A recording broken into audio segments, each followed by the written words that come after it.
Hi friends, welcome to my channel. ಇವತ್ತಿನ ವಿಡಿಯೋದಲ್ಲಿ ಮೊಟ್ಟೆ ಗ್ರೇವಿನ ಯಾವ ರೀತಿಯಾಗಿ ಮಾಡ್ಕೊಳ್ಳೋದು ಅನ್ನೋದನ್ನ ತೋರಿಸ್ಕೊಡ್ತಾ ಇದ್ದೀನಿ. ಒಬ್ಬೊಬ್ಬರು ಒಂದೊಂದು ಥರ ಮಾಡ್ತಾರೆ. ಒಬ್ಬರು ಹಾಗೇ ಒಡೆದ್ಬಿಟ್ಟು ಮಾಡ್ತಾರೆ, ಬೇಯಿಸಿ ಮಾಡ್ತಾರೆ. ಕೆಲವರು ಅವರೆಕಾಳನ್ನು ಸೇರಿಸಿ ಮಾಡ್ತಾರೆ. ಒಬ್ಬೊಬ್ಬರು ಒಂದೊಂದು ಥರ ಮಾಡ್ತಾರೆ. ನಾನು ನಮ್ಮ ಮನೇಲಿ ಯಾವ ರೀತಿಯಾಗಿ ಮೊಟ್ಟೆ ಗ್ರೇವಿನ ಮಾಡ್ಕೊಳ್ತೀನಿ ಅನ್ನೋದನ್ನ ತೋರಿಸ್ಕೊಡ್ತಾ ಇದ್ದೀನಿ. ಇದು ಅನ್ನ, ಮುದ್ದೆ, ಚಪಾತಿ ಯಾವುದ್ರ ಜೊತೆ ಬೇಕಿದ್ರೂ ತಿನ್ಬೋದು. ತುಂಬ ಕಡಿಮೆ ಸಮಯದಲ್ಲಿ ಆಗುವಂಥದ್ದು. ಹಾಗಾಗಿ ಮಾಡೋ ವಿಧಾನ ತುಂಬ ಸುಲಭವಾಗಿದೆ. ಮಾಡೋದು ಹೇಗೆ ಅಂತ ನೋಡ್ಕೊಬರೋಣ ಬನ್ನಿ. ಅದಕ್ಕೂ ಮುಂಚೆ ಇನ್ನೂ ಯಾರೆಲ್ಲ ನನ್ನ ಚಾನಲ್ನ ಸಬ್ಸ್ಕ್ರೈಬ್ ಮಾಡ್ಕೊಳ್ದೆ ನೋಡ್ತಾ ಇದ್ದೀರಾ, ಪ್ಲೀಸ್ ಸಬ್ಸ್ಕ್ರೈಬ್ ಮಾಡ್ಕೊಂಡು ನೋಡಿ ಫ್ರೆಂಡ್ಸ್. ಹಾಗೆ ಸಪೋರ್ಟ್ ಮಾಡಿ. ಅದಕ್ಕೆ ಬೇಕಾಗಿರೋವಂಥ ಸಾಮಗ್ರಿಗಳು ಏನೇನಂತ ನೋಡೋಣ. ಮೊದಲಿಗೆ ಪುದೀನ ತಗೊಂಡಿದ್ದೀನಿ. ಸ್ವಲ್ಪ ಜಾಸ್ತಿ ಬೇಡ, ಸ್ವಲ್ಪ ಪುದೀನ ತೊಗೊಳ್ಳಿ ಸಾಕು. ಮೀಡಿಯಮ್ ಸೈಜ್ದು ದಪ್ಪದ ಒಂದು ಈರುಳ್ಳಿನ ಕಟ್ ಮಾಡಿ ಇಟ್ಕೊಂಡಿದ್ದೀನಿ. ಜೊತೆಗೆ ತೆಂಗಿನಕಾಯಿ ತುರಿ, ಸ್ವಲ್ಪ ಒಂದು 4ರಿಂದ 5 ಗೋಡಂಬಿ. ತೆಂಗಿನಕಾಯಿ, ಹಸಿ ತೆಂಗಿನಕಾಯಿ ತುರಿ ಇಲ್ಲ ಅಂತಂದರೆ ಒಣ ತೆಂಗಿನಕಾಯಿ ತುರಿ ಸಹ ಹಾಕ್ಕೋಬೋದು. ಗೋಡಂಬಿ ಆಪ್ಷನಲ್ಲು, ಬೇಕಿದ್ದರೆ ಹಾಕ್ಕೊಳ್ಳಿ, ಬೇಡ ಅಂದರೆ ಸ್ಕಿಪ್ ಮಾಡಿ. ಜೊತೆಗೆ ಸ್ವಲ್ಪ ಕೊತ್ತಂಬರಿ ಸೊಪ್ಪು, ಒಂದು 3 ಟೊಮೊಟೊನ ಕಟ್ ಮಾಡಿ ಇಟ್ಕೊಂಡಿದ್ದೀನಿ. ಜೊತೆಗೆ 4ರಿಂದ 5 ಬ್ಯಾಡಗಿ ಮೆಣಸಿನ್ಕಾಯಿ ಕಲ್ಲರ್ಗೋಸ್ಕರ. ಇಷ್ಟು ಮಸಾಲೆ ಪದಾರ್ಥಗಳನ್ನು ನಾನು ತೊಗೊಂಡಿರೋವಂಥದ್ದು. ಇದನ್ನು ಯಾವುದನ್ನು ನಾನು ಫ್ರೈ ಮಾಡ್ಕೊಂಡಿಲ್ಲ, ಹಾಗೆ ಹಸಿದಾಗೇ ರುಬ್ಕೊಳ್ತಾ ಇದ್ದೀನಿ. ನೀವಿದಕ್ಕೆ ಶುಂಠಿ ಮತ್ತು ಬೆಳ್ಳುಳ್ಳಿನೂ ಸಹ ಈಗಲೇ ಸೇರಿಸ್ಬೋದು. ಶುಂಠಿ ಬೆಳ್ಳುಳ್ಳಿ ಪೇಸ್ಟ್ ಇಲ್ಲ ಅನ್ನೋದಾದರೆ ಈ ಟೈಮಲ್ಲಿ ನೀವು ಬೆಳ್ಳುಳ್ಳಿ ಪ್ರಮಾಣ ಸ್ವಲ್ಪ ಜಾಸ್ತಿ, ಶುಂಠಿ ಪ್ರಮಾಣನ ಸ್ವಲ್ಪ ಕಡಿಮೆ ಹಾಕ್ಕೊಂಡು ಈಗಲೇ ನೀವು ಇದ್ರ ಜೊತೆನೇ ರುಬ್ಕೋಬೋದು. ಈಗ ನಾನು ಶುಂಠಿ ಬೆಳ್ಳುಳ್ಳಿ ಪೇಸ್ಟನ್ನು ಇದಕ್ಕೆ ನನ್ನ ಹತ್ರ ಇರೋದ್ರಿಂದ ಶುಂಠಿ ಬೆಳ್ಳುಳ್ಳಿನ ನಾನು ಹಾಕೋದಕ್ಕೆ ಹೋಗಿಲ್ಲ. ಈಗ ನಾನು ಅದಕ್ಕೆ ಸ್ಪೈಸಸ್ನ ಸೇರಿಸ್ಕೊಳ್ತಾ ಇದ್ದೀನಿ. 1 ಟೀ ಸ್ಪೂನಷ್ಟು ಗರಂ ಮಸಾಲ, 2 ಟೀ ಸ್ಪೂನಷ್ಟು ಅಚ್ಕಾರದ ಪುಡಿ, ಜೊತೆಗೆ 1 ಟೀ ಸ್ಪೂನಷ್ಟು ಧನಿಯಾ ಪೌಡ್ರು, 1 ಟೀ ಸ್ಪೂನಷ್ಟು ಚಿಕನ್ ಮಸಾಲನಾದರೂ ಬಳಸ್ಬೋದು, ಅಥವಾ ಮೊಟ್ಟೆ ಮಸಾಲ ಬರುತ್ತಲ್ವ ಅದನ್ನಾದರೂ ನೀವು ಸೇರಿಸ್ಕೋಬೋದು. ನಾನಿಲ್ಲಿ ಚಿಕನ್ ಮಸಾಲಾನ ಸೇರಿಸಿದ್ದೀನಿ. ಇಷ್ಟನ್ನು ಹಾಕಿ ಮತ್ತೆ ಒಂದು ಸಲ ರುಬ್ಕೊಳ್ಳೋಣ. ಇದನ್ನು ನೀವು ಹಾಗೇ ಫ್ರೈ ಮಾಡಬೇಕಿದ್ರೂ ಹಾಕ್ಬೋದು. ಜೊತೆಗೆ ಈ ರೀತಿಯಾಗಿ ಎಲ್ಲನೂ ಒಂದೇ ಸರಿ ಪೇಸ್ಟ್ ಮಾಡಿಟ್ಕೊಂಡ್ರೆ ಸುಲಭವಾಗಿ ಮಾಡ್ಕೋಬೋದು. ನೋಡಿ, ಈಗ ಮಸಾಲೆ ರೆಡಿ ಆಯಿತು. ಸೈಡಿಗೆ ಎತ್ತಿಟ್ಬಿಟ್ಟು ಈಗ ಒಗ್ಗರಣೆ ಮಾಡ್ಕೊಳ್ಳೋಣ. ಒಗ್ಗರಣೆ ಮಾಡ್ಕೊಳ್ಳೋದಕ್ಕೆ ಒಂದು ಬಾಣಲೆನ ಬಿಸಿ ಆಗೋದಕ್ಕೆ ಇಟ್ಟಿದ್ದೀನಿ. ಈಗ ಬಾಣಲಿ ಬಿಸಿಯಾದ ನಂತರ ಸ್ವಲ್ಪ ಎಣ್ಣೆನ ಹಾಕ್ಕೊಳ್ತಾ ಇದ್ದೀನಿ. ಒಂದು 4ರಿಂದ 5 ಟೇಬಲ್ ಸ್ಪೂನಷ್ಟು ಎಣ್ಣೆನ ಹಾಕ್ಕೊಳ್ತಾ ಇದ್ದೀನಿ. ಎಣ್ಣೆ ಸ್ವಲ್ಪ ಬಿಸಿಯಾದ ನಂತರ 2 ಮೀಡಿಯಮ್ ಸೈಜ್ 2 ಈರುಳ್ಳಿನ ಸಣ್ಣದಾಗಿ ಕಟ್ ಮಾಡಿ ಹಾಕ್ಕೊಳ್ತಾ ಇದ್ದೀನಿ. ಎಷ್ಟು ಸಣ್ಣದಾಗಿ ಕಟ್ ಮಾಡೋಕ್ಕೆ ಸಾಧ್ಯನೋ ಅಷ್ಟು ಸಣ್ಣದಾಗಿ ಈರುಳ್ಳಿನ ಕಟ್ ಮಾಡಿ ಹಾಕ್ಕೊಳ್ಳಿ. ನೋಡಿ, ಈಗ ಸ್ವಲ್ಪ ಈರುಳ್ಳಿ ಸ್ವಲ್ಪ ಫ್ರೈ ಆಗಿದೆ. ಈ ಟೈಮಲ್ಲಿ ನಾನು ಕಸ್ತೂರಿ ಮೇಥಿನ ಹಾಕ್ತಾಯಿದ್ದೀನಿ. ಸ್ವಲ್ಪ ಕಸ್ತೂರಿ ಮೇಥಿ ಹಾಕೋದ್ರಿಂದ ಪರಿಮಳನೂ ಚೆನ್ನಾಗಿರುತ್ತೆ, ಟೇಸ್ಟೂ ಅಷ್ಟೇ. ಯಾವುದೇ ನಾನ್ ವೆಜ್ ರೆಸಿಪಿ ಮಾಡ್ತೀವಿ ಅಂದ್ರೂ ಅದಕ್ಕೆ ಸ್ವಲ್ಪ ಕಸ್ತೂರಿ ಮೇಥಿ ಬಳಸಿದ್ರೆ ತುಂಬಾ ಚೆನ್ನಾಗಿ ಬರುತ್ತೆ ಟೇಸ್ಟು.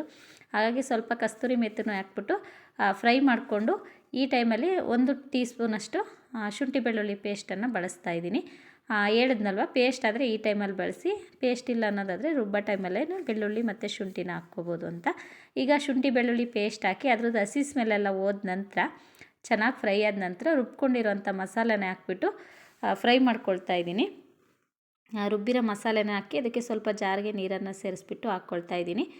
ಮೇಯ್ನ್ ಇಂಪಾರ್ಟೆಂಟ್ ಅಂತಂದರೆ ಇಲ್ಲೇ ನಾವು ಯಾವ ಮಸಾಲೆನೂ ನಾವಿಲ್ಲಿ ಫ್ರೈ ಮಾಡಿ ಹಾಕಿಲ್ಲ, ಹಾಗಾಗಿ ತುಂಬ ಪೇಷನ್ಸ್ ಬೇಕು. ಇಲ್ಲಿ ಸ್ವಲ್ಪ ಮಸಾಲೆನ ಹಸಿದಾಗ ಹಾಕಿರೋದ್ರಿಂದ ತುಂಬ ಚೆನ್ನಾಗಿ ಫ್ರೈ ಮಾಡ್ಕೋಬೇಕಾಗುತ್ತೆ. ಮಸಾಲೆದ ಹಸಿ ಸ್ಮೆಲ್ಲೆಲ್ಲ ಹೋಗೋ ತನಕ ಈರುಳ್ಳಿ, ಟೊಮೊಟೊ, ಬ್ಯಾಡಗಿ ಮೆಣಸಿನ್ಕಾಯಿ ಎಲ್ಲ ಹಾಕಿರ್ತೀವಲ್ವ, ಎಲ್ಲ ಹಸಿದೇ ಹಾಕಿರೋದು. ಪುದೀನ ಸಹ ಹಸಿದಾಗೆ ಹಾಕಿರೋದ್ರಿಂದ ಮಸಾಲೆನ ಚೆನ್ನಾಗಿ ಫ್ರೈ ಮಾಡ್ಕೋಬೇಕು. ಚೆನ್ನಾಗಿ ಫ್ರೈ ಮಾಡ್ಕೊಂಡ ನಂತರ ಈಗ ಅದಕ್ಕೆ ಎಷ್ಟು ಬೇಕೋ ಅಷ್ಟು ನೀರನ್ನು ಸೇರಿಸ್ಬಿಟ್ಟು ರುಚಿಗೆ ತಕ್ಕಷ್ಟು ಉಪ್ಪನ್ನು ಹಾಕ್ಕೊಳ್ತಾ ಇದ್ದೀನಿ. ಅಂದರೆ ನೀವು ಗ್ರೇವಿ ತಿಕ್ನೆಸ್ಸು ನಿಮಗೆ ಸ್ವಲ್ಪ ಗಟ್ಟಿಯಾಗಬೇಕು ಅಂದರೆ ಗಟ್ಟಿಯಾಗಿ ಸಹ ಮಾಡ್ಕೋಬೋದು, ಅಥವಾ ಸ್ವಲ್ಪ ನೀರು ಬೇಕಂದ್ರೂ ಮಾಡ್ಕೋಬೋದು. ನಾನಿಲ್ಲಿ ಮಾಡ್ತಾ ಇರೋವಂಥದ್ದು ಕರೆಕ್ಟಾಗಿದೆ.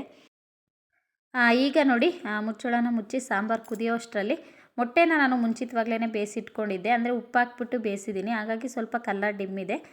ನೀವು ಫ್ರೈ ಮಾಡಿ ಹಾಕ್ತೀರ ಅನ್ನೋದಾದರೆ ಉಪ್ಪೇನು ಹಾಕಿ ಬೇಯಿಸೋದು ಬೇಡ. ನಾನು ಮತ್ತೆ ಇನ್ನೊಂದು ಸಲ ಏನು ಫ್ರೈ ಮಾಡ್ಕೊಳ್ಳೋದು ಅಂತೇಳ್ಬಿಟ್ಟು ಬೇಯಿಸ್ಬೇಕಾದ್ರೇ ಉಪ್ಪನ್ನು ಹಾಕಿ ಬೇಯಿಸಿದ್ದೀನಿ, ಹಾಗಾಗಿ ಟೇಸ್ಟ್ ಇದೆ. ನಾನು ಈ ರೀತಿಯಾಗಿ ಉಂಡೆ ಬೆರಕೆನೆ ನಾನು ಮೊಟ್ಟೆನ ಹಾಕಿ ಮಾಡಿದ್ರೆ ಯೆಲ್ಲೋ ಕಲರೆಲ್ಲ ಹಾಗೆ ಬಿಡ್ತಾರೆ ಮಕ್ಕಳು, ಬರೀ ವೈಟ್ ಮಾತ್ರ ತಿಂತಾರೆ. ನನಗೂ ಹಾಗೆ ಅಷ್ಟಾಗಿ ಇಷ್ಟ ಆಗೋಲ್ಲ. ಎಲ್ಲೋ ನಮ್ಮ ಮನೇಲಿ ಯಾರೂ ಇಷ್ಟಪಡಲ್ಲ ಯೆಲ್ಲೋ ಕಲರೆಲ್ಲ ವೇಸ್ಟ್ ಮಾಡೋದ್ರಿಂದ, ವೈಟ್ ಮಾತ್ರ ತಿಂತಾರೆ. ಹಾಗಾಗಿ ಈ ರೀತಿ ಕಟ್ ಮಾಡಿ ಹಾಕಿದ್ರೆ ಅದು ಯೆಲ್ಲೋ ಕಲರೆಲ್ಲ ಸಾಂಬಾರಲ್ಲಿ ಮಿಕ್ಸ್ ಆಗಿಬಿಡುತ್ತಲ್ವ, ತಿಂತಾರೆ. ಉಪ್ಪು ಖಾರ ಚೆನ್ನಾಗಿ ಹಿಡಿಯುತ್ತೆ ಅಂತೇಳ್ಬಿಟ್ಟು ಅದು ಎಲ್ಲ ಕರಗೋಗುತ್ತೆ. ಯೆಲ್ಲೋ ಕಲರೆಲ್ಲ ಸಾಂಬಾರು ತಿಕ್ನೆಸ್ಗೆ ಸರಿ ಹೋಗುತ್ತೆ.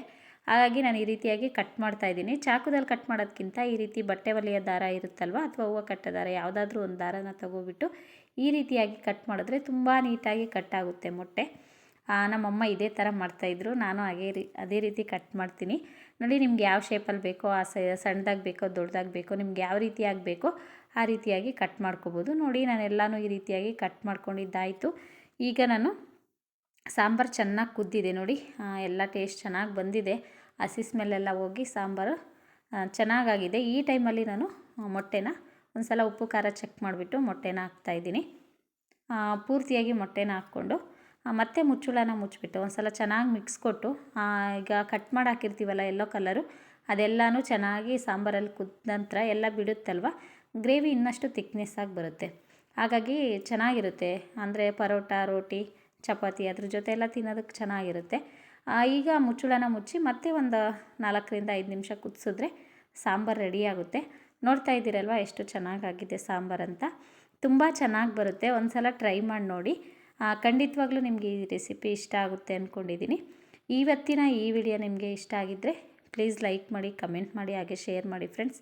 ಇನ್ನೂ ಯಾರೆಲ್ಲ ನನ್ನ ಚಾನಲ್ನ ಸಬ್ಸ್ಕ್ರೈಬ್ ಮಾಡ್ಕೊಳ್ಳದೆ ನೋಡ್ತಾ ಇದ್ದೀರಾ, ಪ್ಲೀಸ್ ಸಬ್ಸ್ಕ್ರೈಬ್ ಮಾಡ್ಕೊಂಡು ನೋಡಿ, ಹಾಗೆ ಸಪೋರ್ಟ್ ಮಾಡಿ ಅಂತ ಹೇಳ್ತಾ ಇವತ್ತಿನ ಈ ವಿಡಿಯೋನ ಇಲ್ಲಿಗೆ ಎಂಡ್ ಮಾಡ್ತಾಯಿದ್ದೀನಿ.